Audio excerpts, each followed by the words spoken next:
Welcome to Business Growth Talks, the podcast where we delve deep into stories and strategies behind successful business leaders and innovative companies. I'm your host, Mark Hayward, and today we have a fascinating guest joining us. In this episode, we welcome Sam Glasswell, the co-founder and CEO of Arbolus, a pioneering third-generation expert network.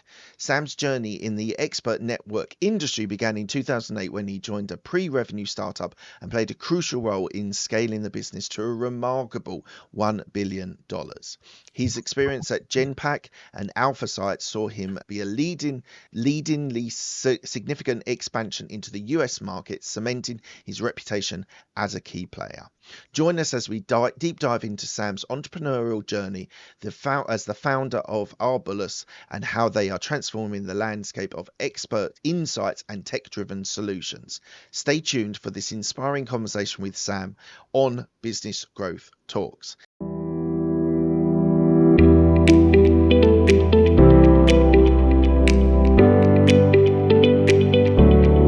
Hey Sam, how are you today? I'm great. How are you, Mark? I'm very well. Thank you very much for joining me today. This is actually an area which we've never had on the show. I think your business model is relatively unique, and you're probably going to tell me there's lots of competitors, but this is not an area that we've That hit doesn't on the show surprise me that before. much, to be honest. Maybe that's a good thing as well. Absolutely. It's going to be a fascinating area. So we'll talk about Arbolus in a minute. But the first question that I ask all of my guests is, what does a business mindset mean to you?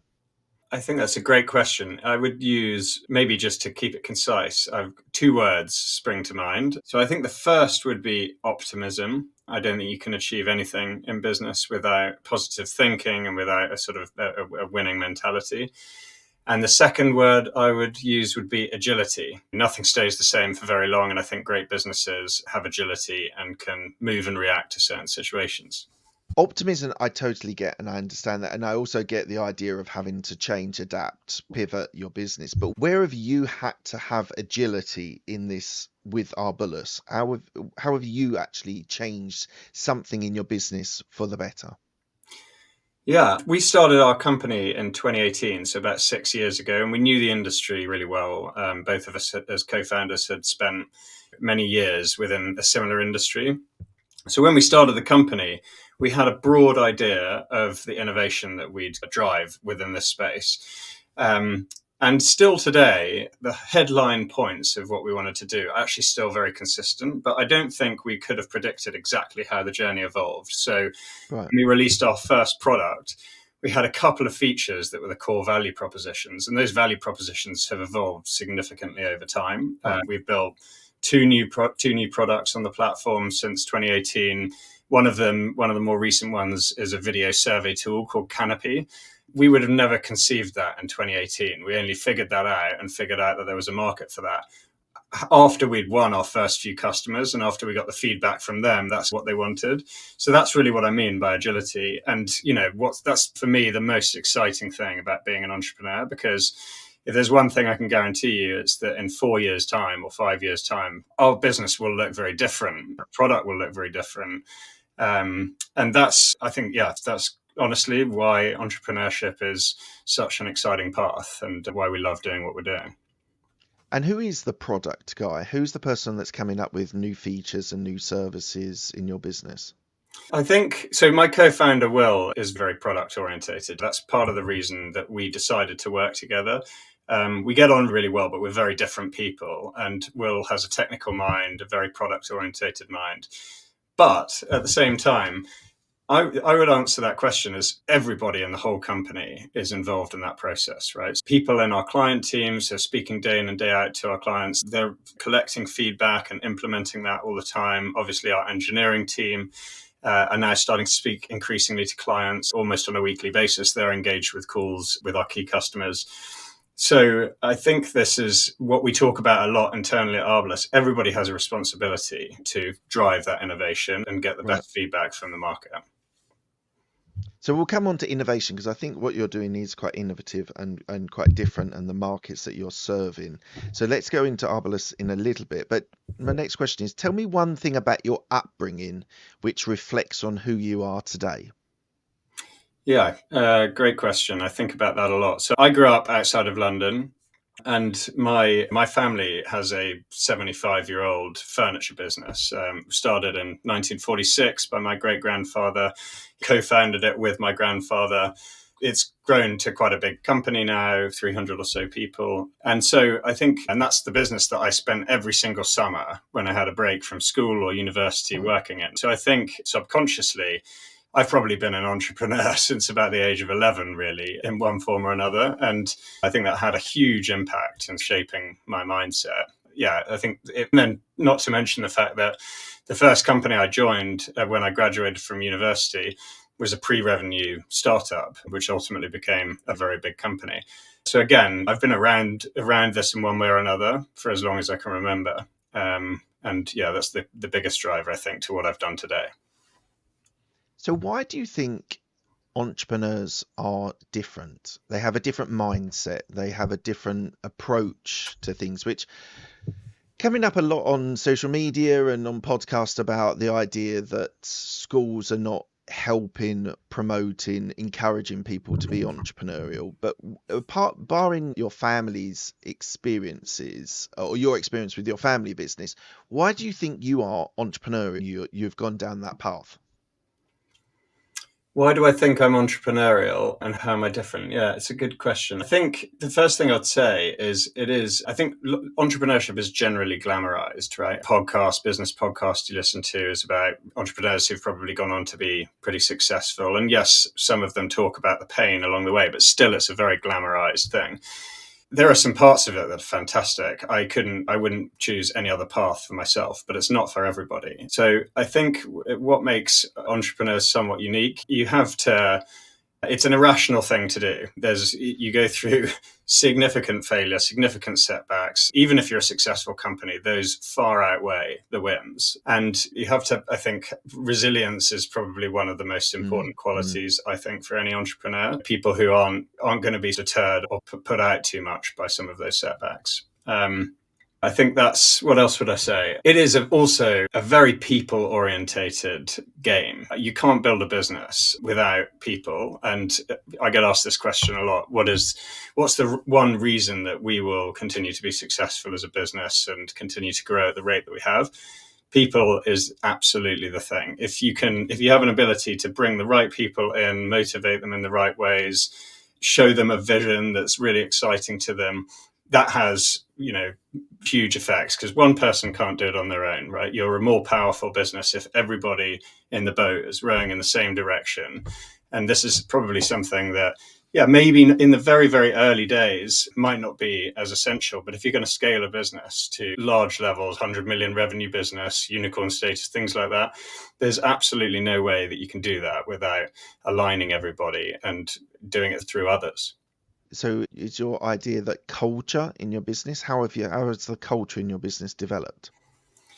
Yeah, culture is such a funny thing because in the early days, I think culture is so clearly tied to the founders. When you're like two co-founders and your first 3 or 4 employees, of course, everybody's close to you as co-founders. And inevitably, I think people tend to follow your values. They've opted into a very early stage business and they've joined it primarily because they're buying into the founder's vision or the founder's values.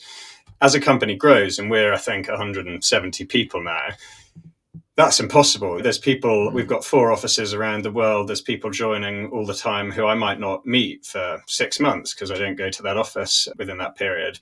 Possibly even some people that I might not meet ever because they might come into the business and leave the business before I've had a chance to travel to that location.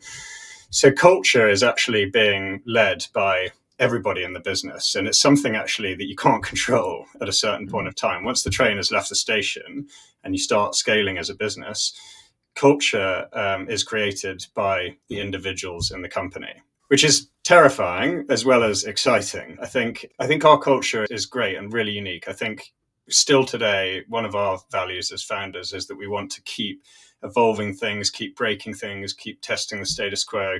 I think that's really ingrained within our organization. I think there's things like one of our values is make it happen, because we really value execution over hypotheses and things like that.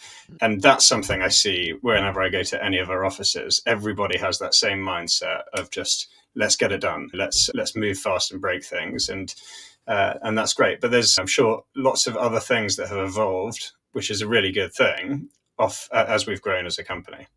Yeah.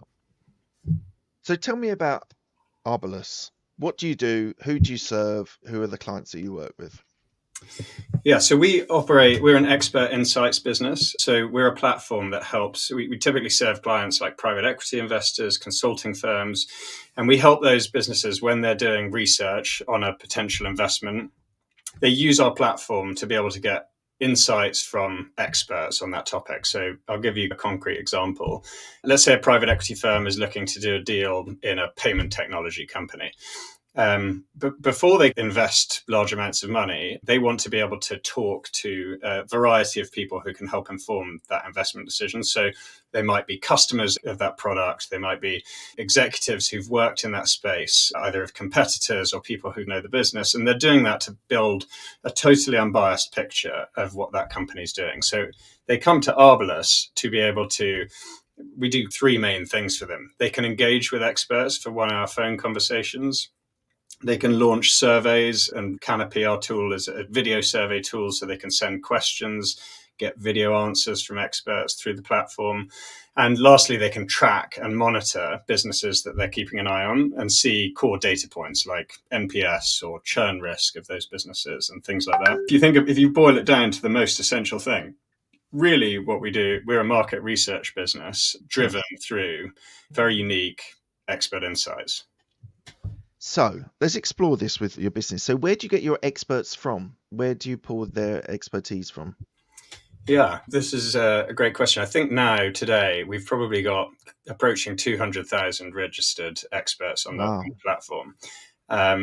And when we started the business in 2018, obviously we had zero. So when we first launched the business, it's a bit of a chicken and egg situation. But the way that we did it is we won our first customers, and then we would go and effectively recruit some of those people. We'd figure out what the customer wanted. Then we'd invite experts to come onto the platform. And we did it like that for quite a long time. Where we've got to now, we work with clients who look at very similar themes, and you can imagine what those are, right? Generative AI, for example, massively repetitive theme with a lot of our clients, and that builds up pockets of real velocity within the network. But also now we are actually using, whilst we started doing it quite manually, now we're using data a lot more to be able to build and expand that network. For example, an expert might register on the platform because they were a customer of PayFit, for example. And through tools that the platform deploys, we are surveying those people to figure out what other software products have they bought and building a really good map of exactly what their expertise is, because one individual who bought PayFit probably also buys 10 other software products, right? So we are trying through data to figure out exactly what those people's understanding is, so that we can maximize their utility in the platform for future clients. And you said about surveying. So are you using a software? How do you find the participants for the surveys?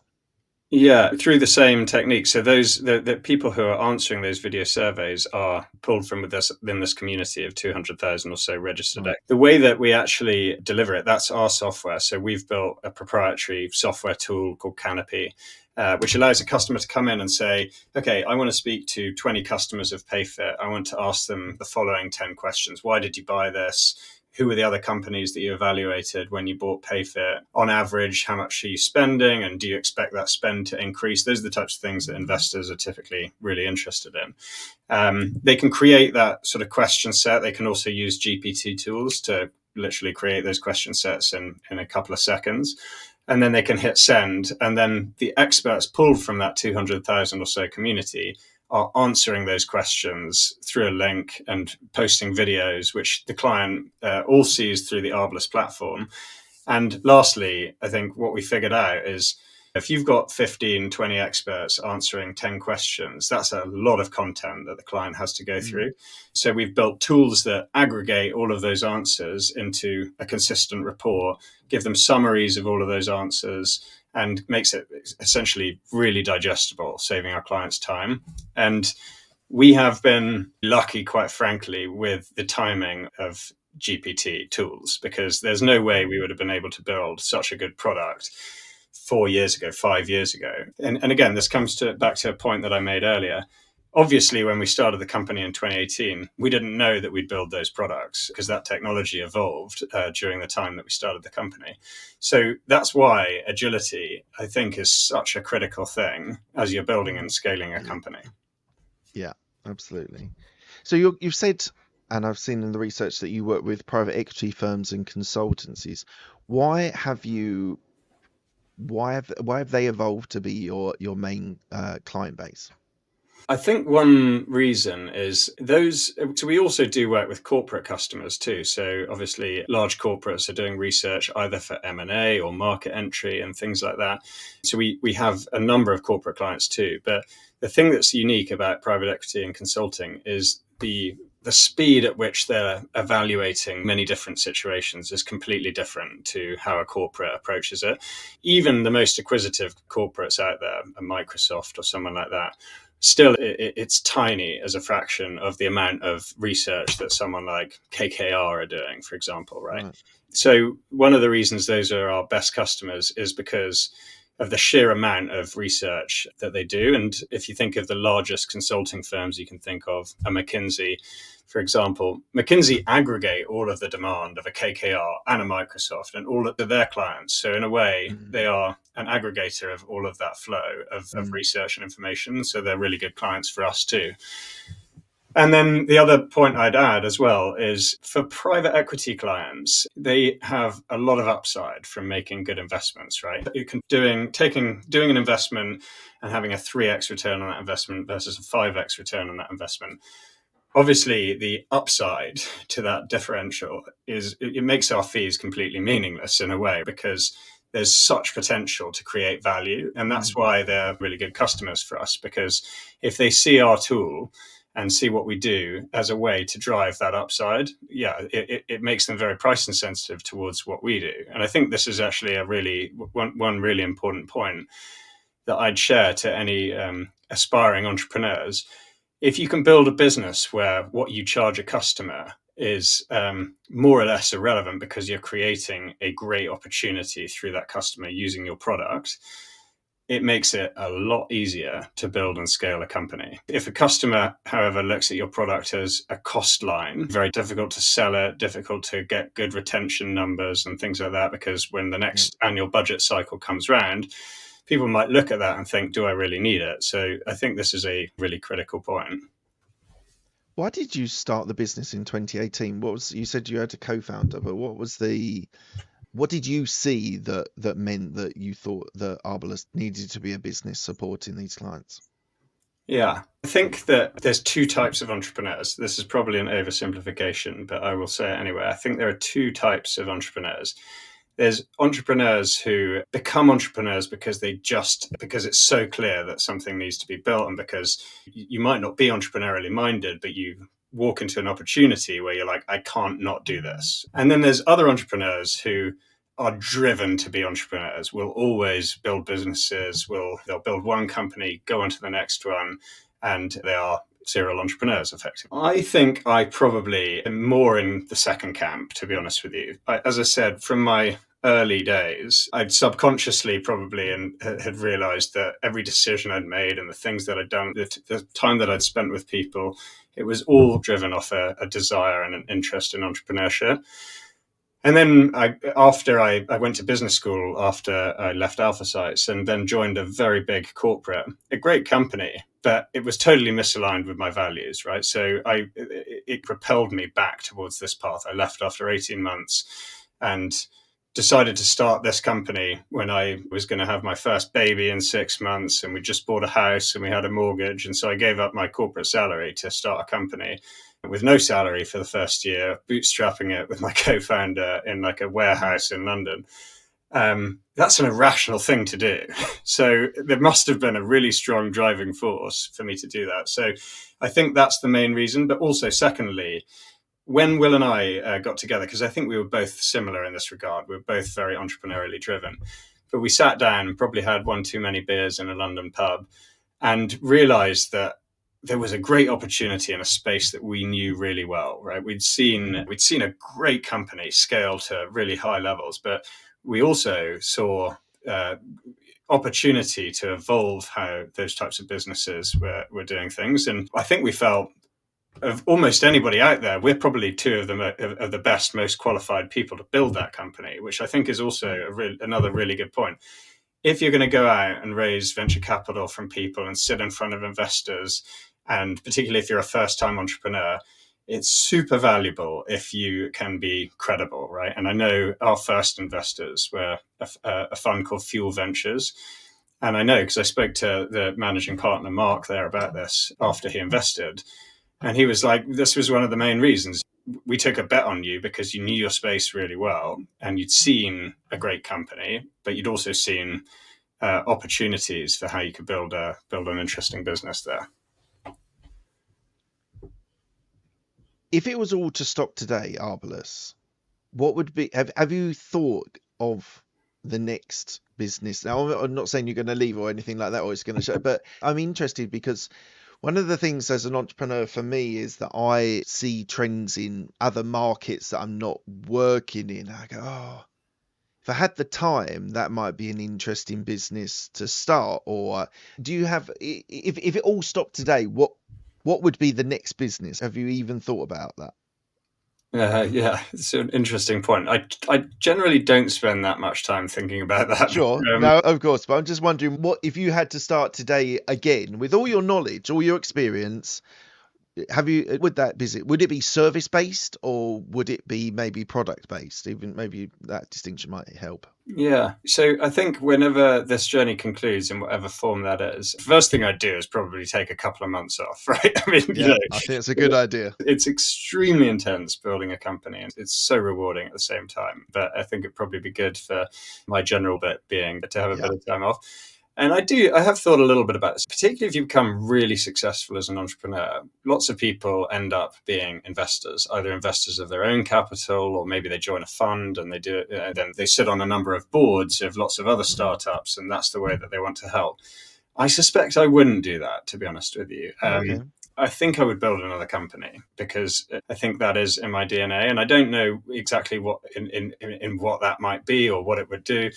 I suspect it would be something that would have a logical thread to what I'd done before. Because again, you give yourself the best chance of success, I think, if you've actually lived and breathed in a certain industry and you've had that opportunity to learn that not very many other people get because you've got that unique access. So I think it would be in that type of area. And I can't say whether it would be product or service based or what have you, but I think I'd look for an opportunity that I'd seen as a result of my experience. What are your marketing channels that you use for Arbolus? Yeah, it's funny. We talked about this a little bit. I was at our global leadership offsite this week, which we had in Barcelona, which was great. Nice city to go to for those types of things. Yeah.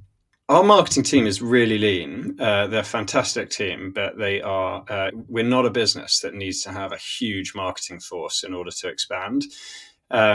Because nobody buys our product through SEO, at least not today. It's very much driven off, I guess, great work that we're doing that spreads really quickly through word of mouth. And private equity firms are typically incredibly well connected.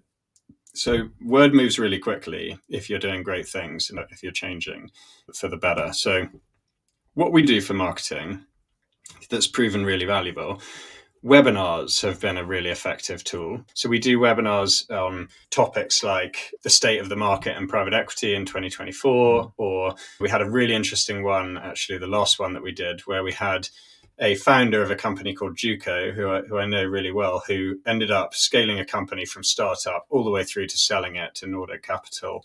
And he's a super inspiring guy. And we had him in addition to someone from the investment world.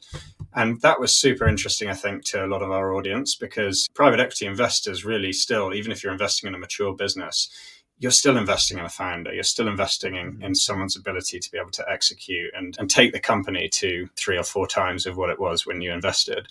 So webinars have been great because we get lots of registrants, and those people, we're talking about topics that are central to what we do. And those create really good marketing qualified leads. They lead to demos and trials and ultimately to clients. is also kind of something that we haven't done a huge amount of. Even this type of thing, you asked me before we started the recording, why do we do this? It's great to build brand awareness and these types of things through engaging in this type of content. We've also been lucky to be placed on a couple of lists like the FT Fast Growth 100. We've been in that for the last 2 years. This is excellent in terms of building our brand either for customers or employees or building a better footprint of Arbolus. So those are some of it's rather than I think of our marketing as quite purposeful and driven of what our company needs rather than a more generic marketing strategy that we're just deploying based off what the playbook says. Yeah, that's interesting because webinars are something that were incredibly popular like through COVID and was very successful. And I think I got an element of webinar fatigue because there was a lot of them going on, especially all remotely done. I'm just interested how you've been able to leverage that to get people on that, because are they doing it because of the brand, they've heard of you and they want to hear what you have to say about the market, or are these people coming as referrals from current clients and they say you should speak to Sam's presentation, Sam's webinar? How are you generating those leads to come to your webinar? Yeah, it's a mix. If you look at the registrants of any of those webinars, I think we often have 300 registrants for lots of those webinars, Amazing. which is pretty good. Yeah. And there'll be a mix of sometimes current customers will join those webinars, so people who already know us and use the platform. Sometimes it's prospective customers. Sometimes it's people who've never even heard of us. We promote them over LinkedIn. It's often, we do our best to bring in really interesting panelists as well to those webinars. So it's often sometimes people who come through the networks of those panelists. Yeah. It's all of the above. But I agree with you, right? I personally don't join lots of webinars. I would, I think, if I found ones that were really relevant to what I like to do. And either they don't find me or I don't find them. I'm not sure which it is. But I think that's what we've done a good job of for our own webinars. The themes are, like when we started doing them, to be honest, they were themes that we weren't that credible at. They were slightly outside. They might have been on hot topics like Gen AI or things like that. But why is Arbolus the right firm to be talking about Gen AI on a webinar? Of course, we use those tools, but we're not a Gen AI core company. Now what we're doing is we are talking about themes that we are very well placed to cover. And that's probably why they're really working now, I think, to a greater extent. Awesome. How has your leadership style evolved over the years? Interesting question. Yeah. Again, when you go on the journey, I think, of being a founder all the way through to building a larger company and running a larger company, they are very different skill sets. As a founder of a sort of 4 or 5 person company, you are doing so many of the tasks, right? You're the sales guy, you're the finance guy, you're wearing multiple hats. So you're an executor. When you're running a company that's 170 people, me executing on tasks makes zero difference on a day-to-day basis in the company. So actually what you need to do is get things done through people to a greater extent, which is hard I think that's hard for founders to do because they're used to probably jumping in, rolling up the sleeves and tackling problems. So I've had to resist the temptation. I probably still am not that good at doing this, but I think, great leadership for a mid-sized to larger company is about inspiring the people below you. I think about helping coach and helping people to develop and develop their thinking and kind of their self-understanding as well.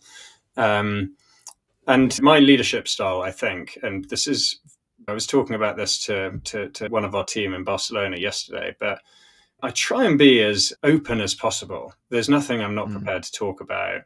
The person that I am in front of my team is the same person that I am, when I'm at home and spending time with family. And I think, I hope at least, that creates some authenticity and some transparency and some trust ultimately. So yeah, I think that's very much, those are things that I really try to lean into. And I heard a thing that Jeff Bezos said in an interview, that he said, as a owner of Amazon, and you're not Amazon size, but you're a We're getting significant there. company with yeah, absolutely. He said the main point of the CEO is to be able to make quality decisions. It's not the doing. You're delegating to the right people to Yeah. do what you get the people in the right places, but it's all about making important key decisions. Would you agree with that? I think that is definitely true. And I think I read something similar as well. I think one of the core points from what Jeff Bezos was saying there is actually like good leaders make really high quality decisions, but they don't make that many of them. You Yeah, should really only be making one or two of those a day, or maybe even one or yeah, two of those a week, right? You do need to have great decision making, but if you're making too many decisions, that's a sign that your delegation through the org structure isn't working yeah, effectively. So I do definitely agree with that. And fast, decisive decision making is a really good quality, I think. yeah. What's your idea? What's your thoughts on risk appetite? Are you a risk taker? How do you make those decisions to take those risks in business? Yeah, so probably not naturally, to be honest. I think that's something has that side of my personality has evolved a little bit. In fact, I think if I look back to my childhood, I was probably fairly risk adverse. I think as I started a company, that's evolved to become a little bit more. Certainly, it's become more risk seeking. We've raised venture capital. We've gone on that journey. We have lent in to being a company that has really high growth expectations and moves fast. But I wouldn't say that, yeah, I'm an entrepreneur because I'm risk hungry and because, yeah, I have a total attitude of totally embracing risk. I think I'm quite balanced, actually, to be honest with you. Yeah, it's really interesting. It's an interesting point because it shows, I think, that your personality can evolve over time, quite a large extent, based off the environment that you're putting yourself in. Yeah, and now I'm a lot more risk hungry than I probably was. Right. That's interesting because a lot of people in their younger days are quite risk. They're attracted to the risk and they become a little bit more moderate the older they get. It sounds like you're inverse and you're taking more risks now, which is interesting. But I want to touch on your funding round. So how many funding rounds have you done, and what was the first funding round and how was that successful? Yeah, I think we've, as a company, raised about $20 million of equity, more or less, since we started the company in 2018. And that's been split between the first funding round we ever did was in about July 2019. So Fuel Ventures backed us and they did about, I think the first round was $1.5 million. We had a couple of angels as well who came in alongside them at that point in time.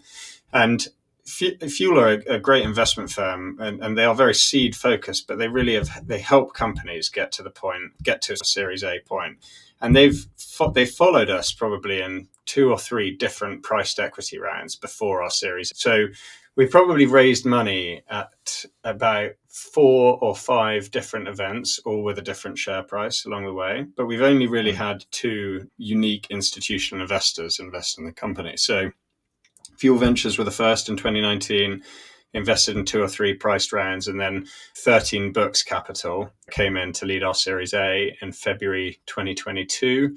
And that was the last, and Fuel participated alongside them.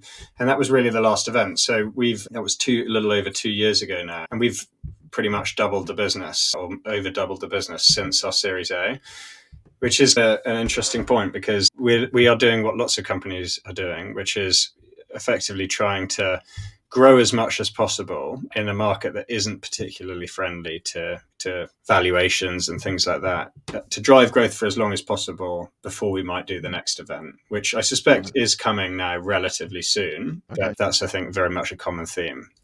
How do you keep your best talent, your best people in your business? What's the strategy you use?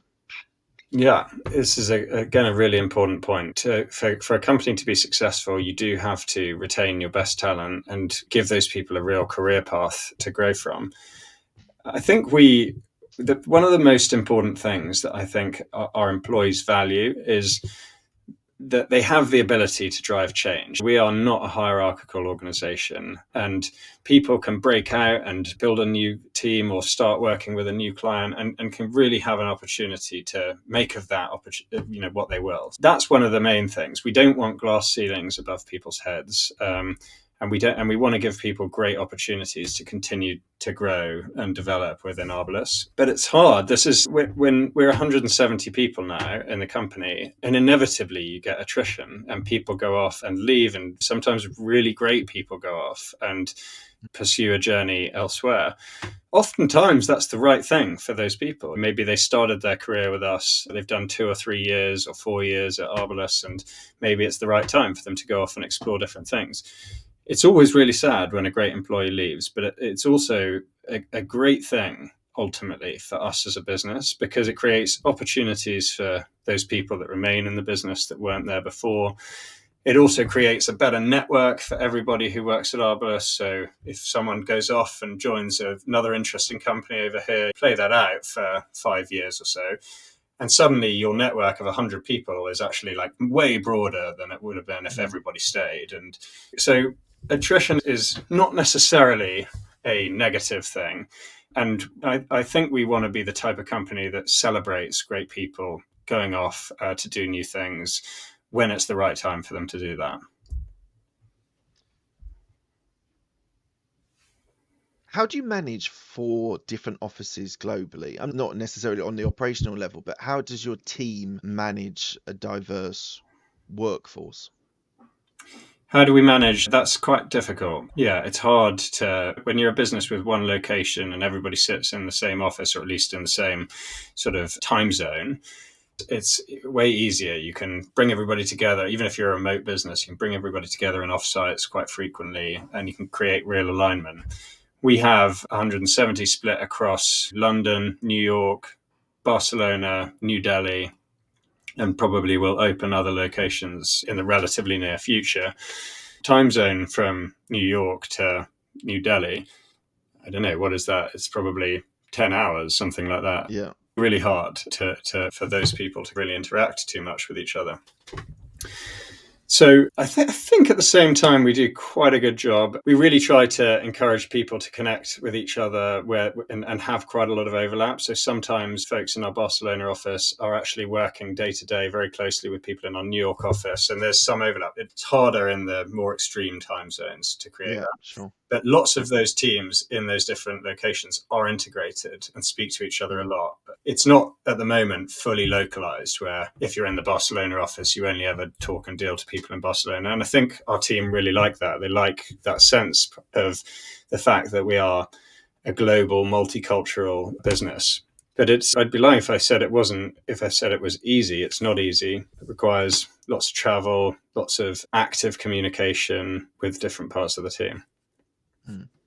And this idea of, I think where your business seems to be going is there's an element of innovation and an element of disruption in, you described it, market research. I know you describe it as knowledge exchange industry. Yeah. But how are you in that industry, and how are you constantly innovating and disrupting that whole industry? Yeah, specifically the main industry, my former company and lots of businesses in that area, the main space is those are expert network companies. So there's GLG is the largest, there's ThirdBridge, GuidePoint, these types of businesses. And what those companies do really, they are brokerages for 1 hour expert calls. So a client calls up or sends a project in, and they put 2 people together for a 1 hour conversation, and you have an offline connection with those people. So very little software involved, very much sort of services-based businesses.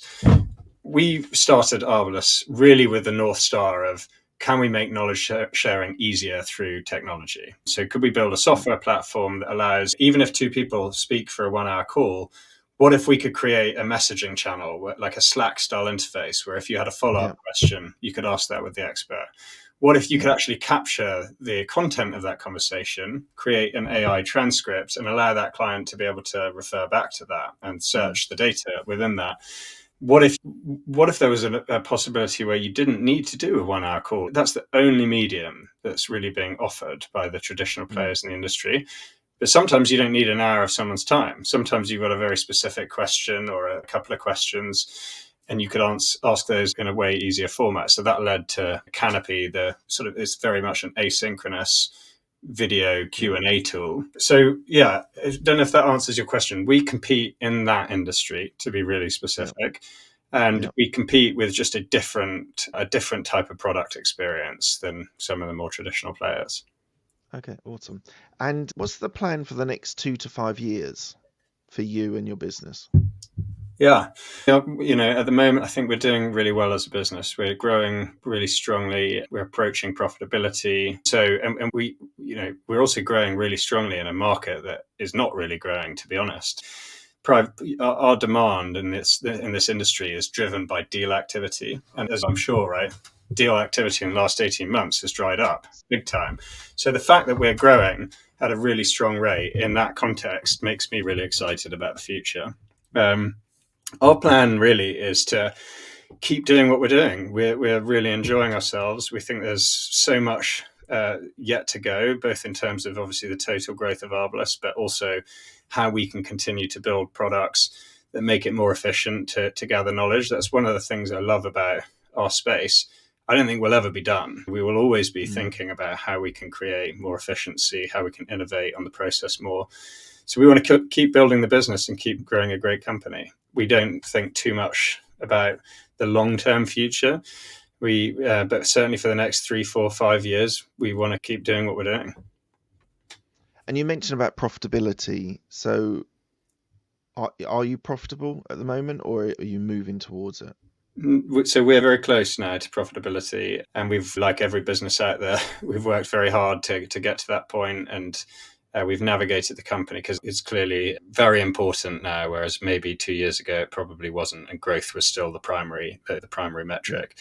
But at the same time, we want a balance between growth and profitability. We're not cutting our legs off and instantly jerking to profitability because we're seeing such strong organic growth in the business, and we want to keep driving that. But I think balance is the key word. We now feel that we're in a position where growth to profitability is really nicely balanced, and we want to keep optimizing for that, really, rather than saying let's drive EBITDA as high as we possibly can.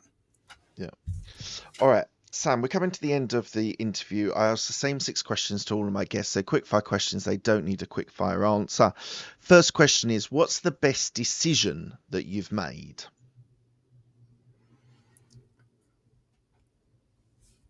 Good question. I think the best decision that we have made as a business was probably to expand globally when we did. We went quite early and launched in New York and Barcelona just 18 months into the business.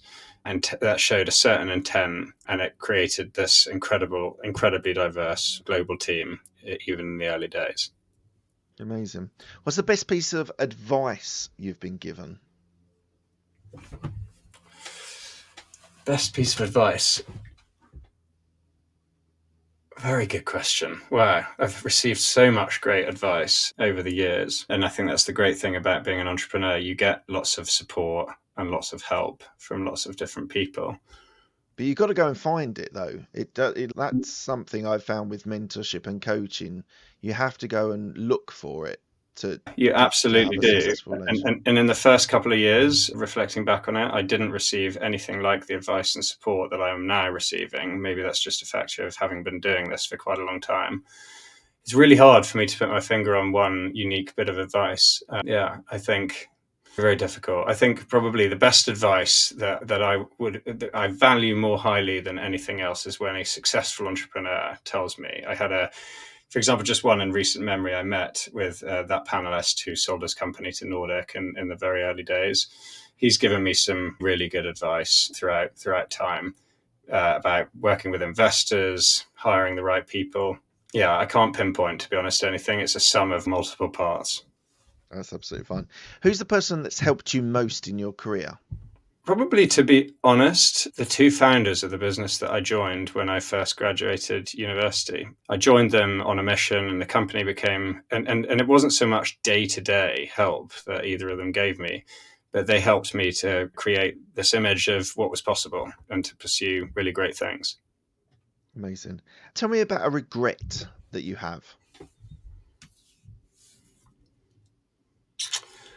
A regret? That's interesting. Yeah, very difficult one to answer that. I don't have that many regrets. Somebody asked me this the other day, where they said, "What would you do differently if you could do it all Mm, again?" And I mm, have to be honest, there's not a lot I would do differently, and that doesn't mean that we've made perfect decisions along the way. I really wouldn't do that much differently, and I'm not sure if I'd go back again. There's any massive learnings that I'd say we shouldn't have done that, we shouldn't have done this, because even though some of those failures have led us to green pastures. But yeah, I think, one thing I would say, and this isn't a regret, but it's a consideration that I just think would be relevant to share. We went down the venture capital route, and that mm, creates a certain type of business. And I mm. think I didn't know, or fully, I just did it at the time, and that was a natural assumption that we wanted to jump on that train. I don't regret doing it, because we would never be the business that we are today if we hadn't gone down that route. But I think it's just, and I would do it again, just to be completely clear. But Sure. it's not the only way to scale a business. You can scale and build a great company without going down that route. And I think that's something that everyone should consider as an option, rather than assuming I've got to raise VC money.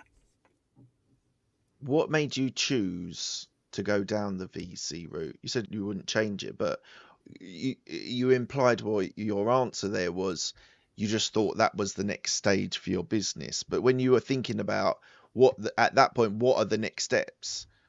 Was there other things you considered, like bootstrapping more, or Yeah, I mean, just like, what was the decision making process of that VC?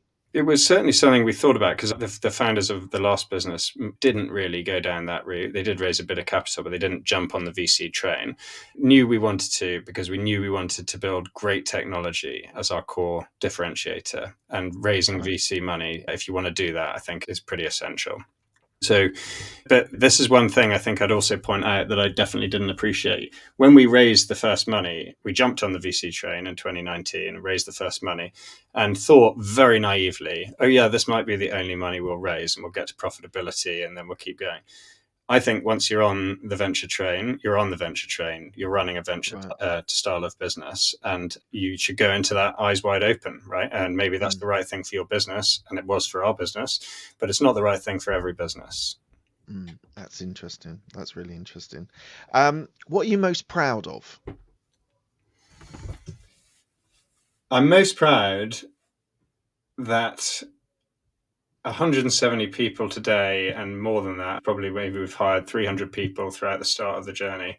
I'm most proud that those people joined us on this journey, and that we created something that people wanted to lean into. 100%. That's my biggest area of fulfillment from what I do. And also, it's not just the people that are part of your business; it's their families, their Yeah. dependents, their kids going to university, their kids. Like there is so much more to employing people than literally the people who are the bums on the seats. So you should be proud of that. Yeah, no question whatsoever. That is definitely what I'm most proud about. And yeah, it's been amazing. It makes all of the tough moments, and there are plenty of tough moments, 100% Mm. worthwhile for that point. Why do you do what you do? I think I like to push myself. So even in my sort of personal life, I like to do exercise and take on challenges or endurance events and things like that. So I think I like to be a bit uncomfortable and in a Right. position of personal challenge. So even when times are hard, actually, even though that might seem like a really tough moment, that I afterwards actually find that really fulfilling. So yeah, I like to push myself. That's So what what sort of exercise challenges have you done? I did. An Ironman in Wow. 2017. I've done a couple of marathons. Actually, even yesterday, and this is ridiculous. I'll tell you, this is whether I'll do this or not, I don't know. But I flew back from Barcelona yesterday, beautiful evening, and flew over the English Channel. And I thought, I'd quite like to swim that. So maybe that's the next thing that's coming up, but we'll see. It's a big deal. So don't That's quote me on amazing. that. No, I don't worry. It is being recorded, but we won't hold you to it, Sam. Don't worry. And lastly, what does legacy mean to you? I think legacy just means history. It's the past. Legacy is stuff that's meant to be changed. And lastly, where can people find you if they want to find out more about you or your business? Yeah, I'm on LinkedIn. I'm super active on LinkedIn. Always open to speaking to people, and they can message me directly through that channel. We are open as a business. If people want to talk to us and talk to different members of the team, we're hiring in all of the locations that we're in. So we'd love to speak to anybody who wants to join the journey. Brilliant. Thank you so much for your time today, Sam. It's a really different type of business that usually on my show. So it's been absolutely fascinating speaking to you and learning more about you and your business. Thanks a lot. Thank you, Mark. Great to speak. I really hope you've enjoyed that content. It's a really fascinating interview that I've done there. So please do, if you are enjoying this content, please do give it a like. Please do give a subscribe. It'd be really good to boost the subscriptions. It really makes a difference to the algorithm in YouTube. So thank you for that. If you do hit subscribe, hit the bell icon and you'll get all of the content. You'll get notified when all the content is available. Thank you so much for your time. It's really appreciated. Thanks a lot.